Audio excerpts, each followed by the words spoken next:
2010, the Air Force Heritage Flight Foundation joined the United States Air Force to keep this popular program flying, and now Heritage Flights will fly to air shows and special events around the world.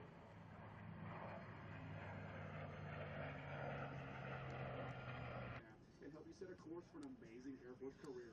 On behalf of your United States Air Force, the Commander of Air Combat Command, General Hawk Carlisle, and all the men and women of Air Combat Command, thank you for your attendance today, and thank you for your patriotism.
The Chinese government has achieved a great deal in terms of modernizing and increasing the capabilities of its armed forces in the past 2 decades, and they are quickly obtaining parity with their counterparts in the West. China has made great strides along the long road to rebuild its military, so that it can compete and excel in the modern battle space. Much has been written about the fledgling PLAN aircraft carrier program, with one conventional aircraft carrier in service, the Liaoning, and a second carrier being built. China has obviously made the commitment to acquire at least a small aircraft carrier strike capability. Another important development, perhaps less sensational and headline-catching than aircraft carriers, is the growth and modernization of the amphibious capabilities of both the PLA and the PLAN. Chinese military strategists reveal that naval power, including naval aviation, can project power and can also provide China with the more subtle yet very effective means of naval power presence in the region. The presence of Chinese naval power in the region can be leveraged to influence advantage in political struggles with its neighbors. Neither naval presence nor naval power and naval air power can take or retake and hold ground, and thus China has decided that a modern and capable amphibious force of sufficient size is a necessary component of its overall maritime strategy. It is significant that this force has doubled in size over the past 5 years and has been equipped with new high-tech weaponry and the beginnings of a viable sea lift component that can carry it to battle. The beginnings of the Chinese interest in amphibious warfare dates back to the Korean War and the People's Republic of China's efforts to defeat the Kuomintang in the 1950s. In 1953, the PLA established the PLA Marine Corps, PLAMC. Although comprising of 2 brigades of approximately 6,000 officers and men, the PLAMC have undergone a continuous transformation since the Taiwan Strait crises of the 1990s. The force has been equipped with China's most modern and capable small arms and equipment, and utilizes the new generation of ZBD-05 and ZBD-2000 amphibious assault vehicles.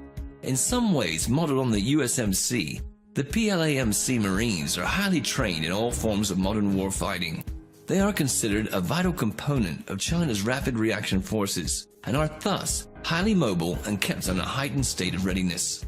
The current force structure of the PLAMC is of 2 brigades, the 1st Marine Brigade and the 164th Marine Brigade. Each brigade consists of 1 armored regiment and 2 Marine battalions and various support elements.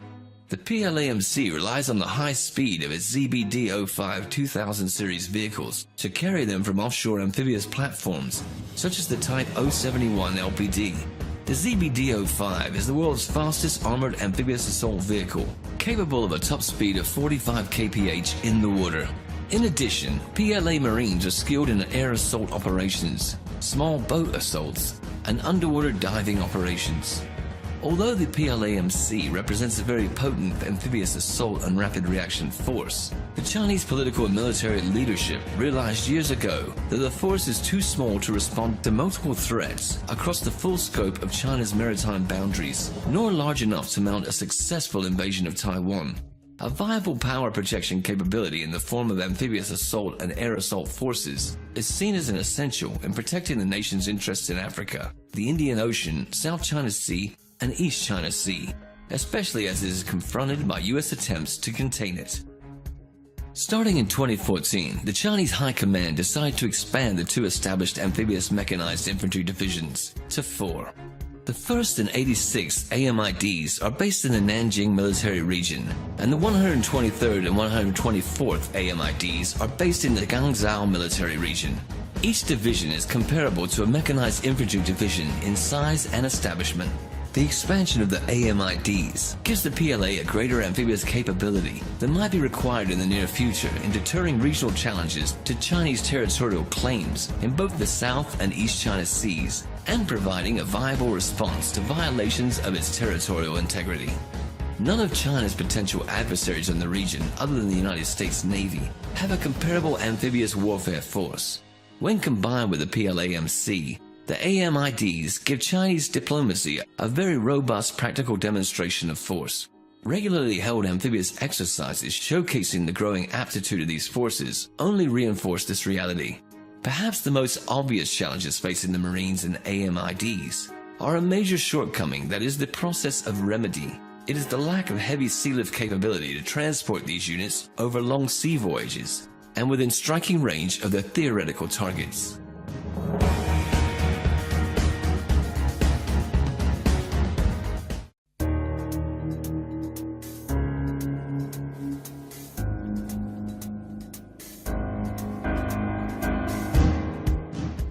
Beginning in 2006 with the launch of the vessel Kunlun Shan, China started along the road to modernizing its amphibious assault capabilities. The first vessel of the Type 071 class amphibious transport dock, the Kunlun Shan, is the first of 6 vessels that are planned. 4 vessels have been launched and commissioned since December 2006. These LPDs are equipped with an aft flight deck and hangar to support helicopter operations, and a well deck to allow amphibious assaults via AAVs, landing craft, or LCAC hovercraft. The LPD has the inherent flexibility to provide over-the-horizon air assault and amphibious assault capability. The LPD is the perfect platform to respond to both military incursions into disputed island territories, such as the Spratly and Paracel Islands, as well as a support platform for Chinese island bases in these areas. The PLAN has 15 Type 072 A-class LSTs in service.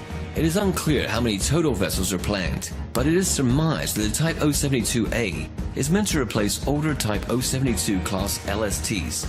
The vessel has a small flight deck that can accommodate one helicopter and enough underdeck space to stow a maximum of 10 MBTs, or 500 tons worth of light vehicles and cargo. Approximately 250 to 300 troops can be accommodated. There are a total of 32 O-72 LSTs of all classes in service with the PLAN. These LSTs are traditional amphibious assault vessels that are loaded via stern ramp and are beached bow first during an assault. China has made a significant effort to acquire large air-cushioned landing craft, both indigenously and from abroad. In 2009, the Chinese government signed a deal with a Ukrainian firm to purchase 2 Zubr-class heavy assault hovercraft and the license to manufacture 2 more in China. These 4 hovercraft have been supplemented by an additional 4 purchased from the Greek Navy. The largest combat hovercraft in the world, the Zubr, can carry a 150-ton payload at a range of 300 miles at a speed of 40 knots. The advantage of air-cushioned vessels is that they can carry their payloads of troops and vehicles inland from the sea, traveling beyond the beach and deeper inland. Given the significant payload of the Zubr, a maximum of 3 Type 96 MBTs can be transported quickly to the battlefield and deployed behind enemy lines. China has produced an LCAC similar in design as the US Navy LCAC, but it is smaller and carries a smaller payload. The Type 726 Yuyi was designed to be carried in the well deck of the Type 071 LPD, which can accommodate 4 of these hovercraft. The Yuyi can carry a payload of 60 tons at a speed of 60 knots. A number of different concepts and models have been shown to the public that clearly showcase the planned desire to field an LHD in the immediate future. The planned dimensions and specifications of the various designs envision an LHD of very large displacement at between 36,000 and 40,000 tons displacement. The vessel is much larger than the Royal Australian Navy Canberra class LHD, as well as the Japanese Maritime Self-Defense Force Izumo class DDH, each weighing in at approximately 27,000 tons. It is closer in displacement to the US Navy Wasp class LHD, which displaces 41,000 tons. Unless the PLAN is determined to operate fixed-wing VSTOL aircraft from the new vessel, as the Wasp-class LHD currently does, such a large size denotes an increased helicopter air assault capability, above and beyond contemporary LHD design, or a significant cargo and amphibious assault capacity. China has a growing list of reasons to pursue an expansion of its amphibious warfare capability. Not only does China confront challenges to its perceived territorial integrity from a host of regional neighbors, it is more actively being challenged in the greater geopolitical sense by the United States. The United States is trying to contain an increasingly empowered China at a time when China's growing global interest and influence are in the ascension. Such a combination will undoubtedly lead to political and diplomatic conflict, if not military conflict, at some time in the not-too-distant future.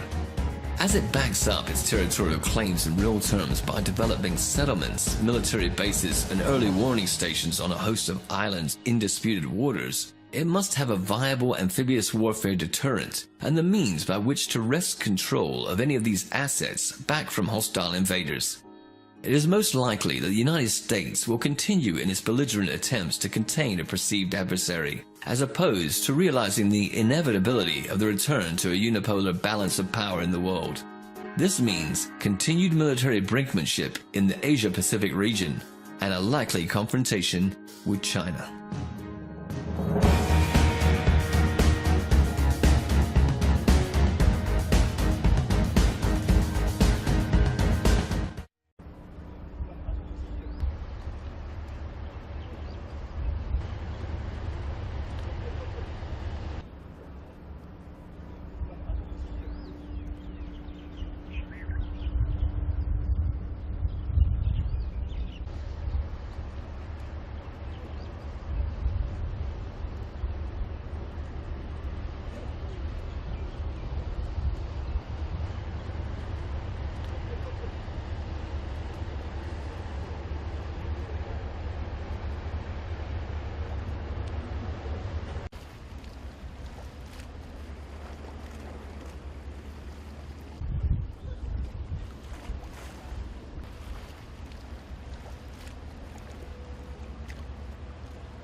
My name is Huang Zhihao. I'm from Henan Province, middle of China province. Now I serviced in the PLA Navy warship Haikou.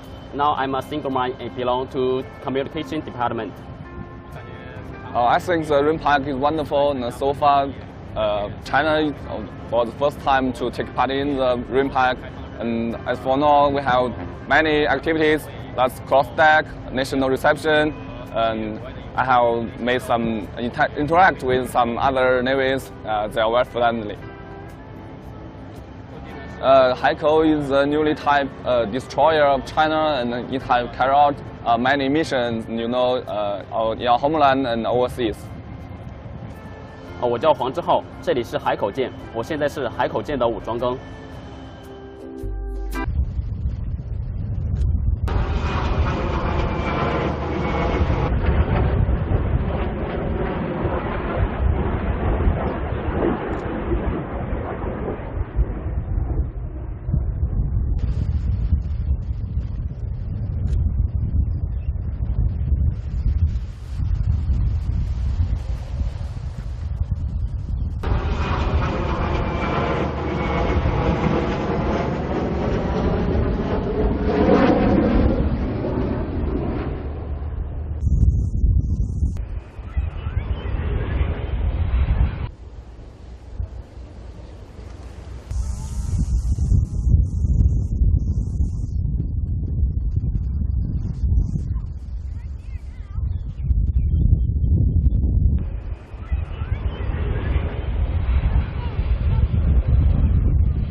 Distinguished guests, ladies and gentlemen, Zhao Shang Hao, and welcome to Naval Station Mayport. The visit of these three ships is the first visit of the People's Liberation Army Navy to the east coast of the United States. 非常高兴迎接152护航编。 Senior Captain Wang, I would like to welcome you and the ships of Escort Task Group 152 to Naval Station Mayport.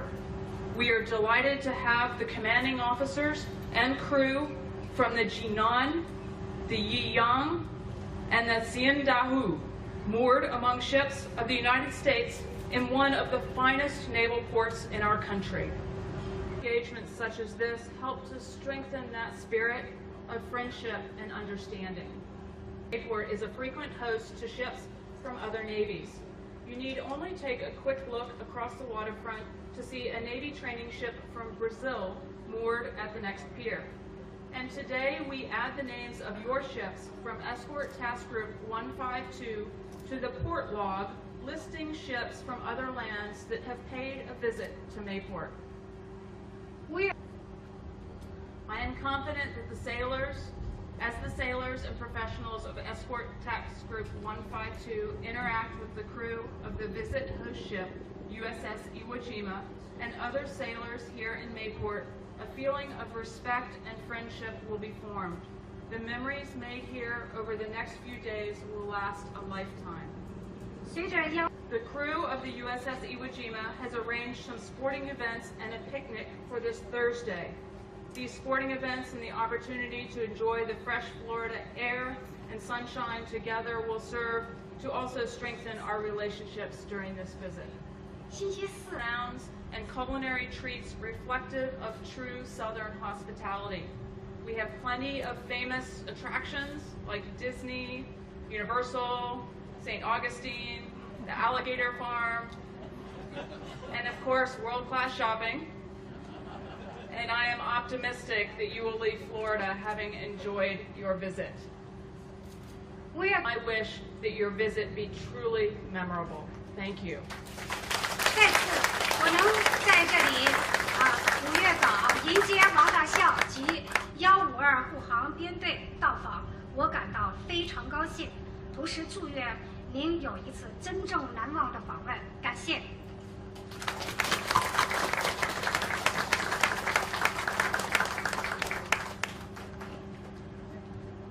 Ladies and gentlemen, please welcome Senior Captain Wang Jianxun, Commander, Escort Task Group 152, Deputy Chief of Staff of the East Sea Fleet, People's Liberation Army, Navy. 女士们、先生们，请 I have the same experience with the Rear Admiral Jackson. We were both the commanding officers of destroyers, but as a female, and Mr. Rear Admiral Jackson really exerted a very good example for all the Chinese Navy colleagues, because it is very rare in China to have a female officer, a female admiral. So today, I'd like to express my high respect and gratitude to Rear Admiral Jackson.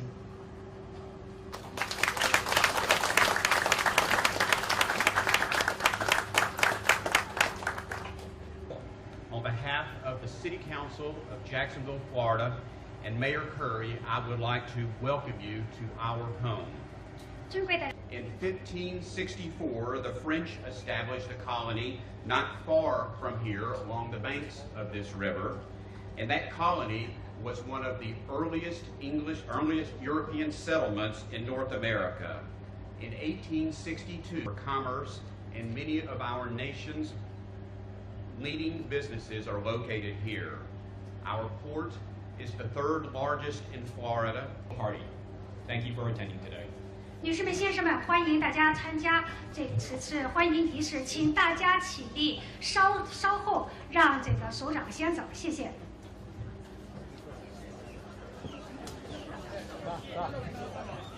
谢谢